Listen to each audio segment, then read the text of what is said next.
Hi friends, welcome to our channel. ఈరోజు నేను చాలా సింపుల్గా టేస్టీగా ఉండే పచ్చిమిర్చి చట్నీ చేస్తున్నాను.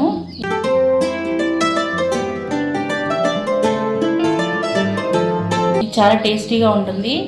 మనకి కూరగాయలు ఏమీ లేనప్పుడు ఇంట్లో పచ్చిమిర్చితో చాలా ఈజీగా ఉంటుంది, చాలా టేస్టీగా కూడా ఉంటుంది.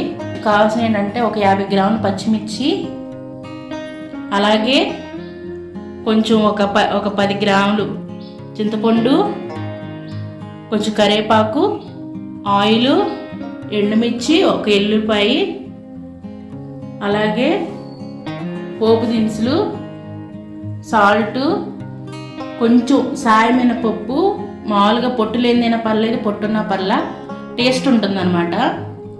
అలాగే ఇంగువ, కొద్దిగా జీలకర్ర కూడా వేసుకోవాలి.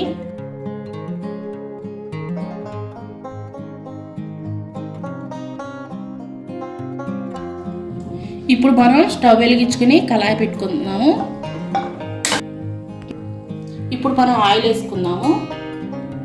కొంచెం ఎక్కువ వద్దు, ఎందుకంటే ఓన్లీ పచ్చిమిర్చి వేపుకోవడానికి.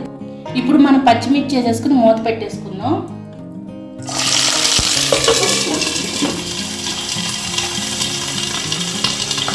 మధ్య మధ్యలో తిప్పుకుంటూ ఉండండి, ఎందుకంటే పేలతీ తీసేసుకుందాం.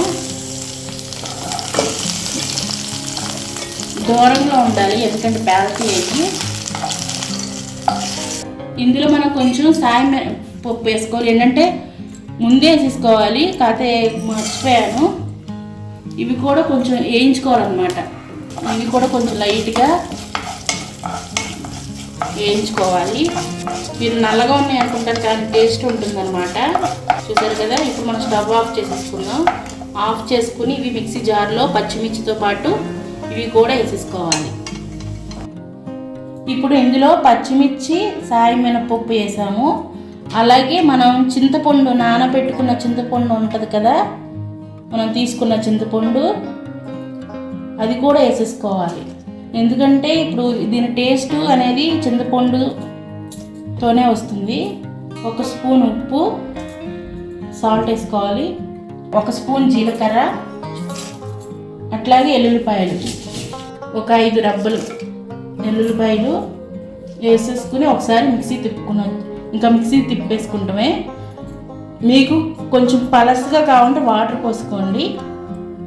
ఇప్పుడు స్టవ్ వెలిగించుకొని తాలింపు పెట్టుకోవడానికి చిన్న కళాయి పెట్టుకున్నాను. ఇప్పుడు మనం ఆయిల్ వేసుకుందాం కొద్దిగా, ఓన్లీ పచ్చళ్ళలోకి. ఇప్పుడు 2 ఎల్లుల్లిపాయ రెబ్బలు వేసుకోవాలి. అలాగే కొంచెం తాలింపు దినుసులు, ఒక ఎండుమిర్చి వేసుకుందాం, ఒక కరివేపాకు రెబ్బ, కొంచెం ఇంగువ.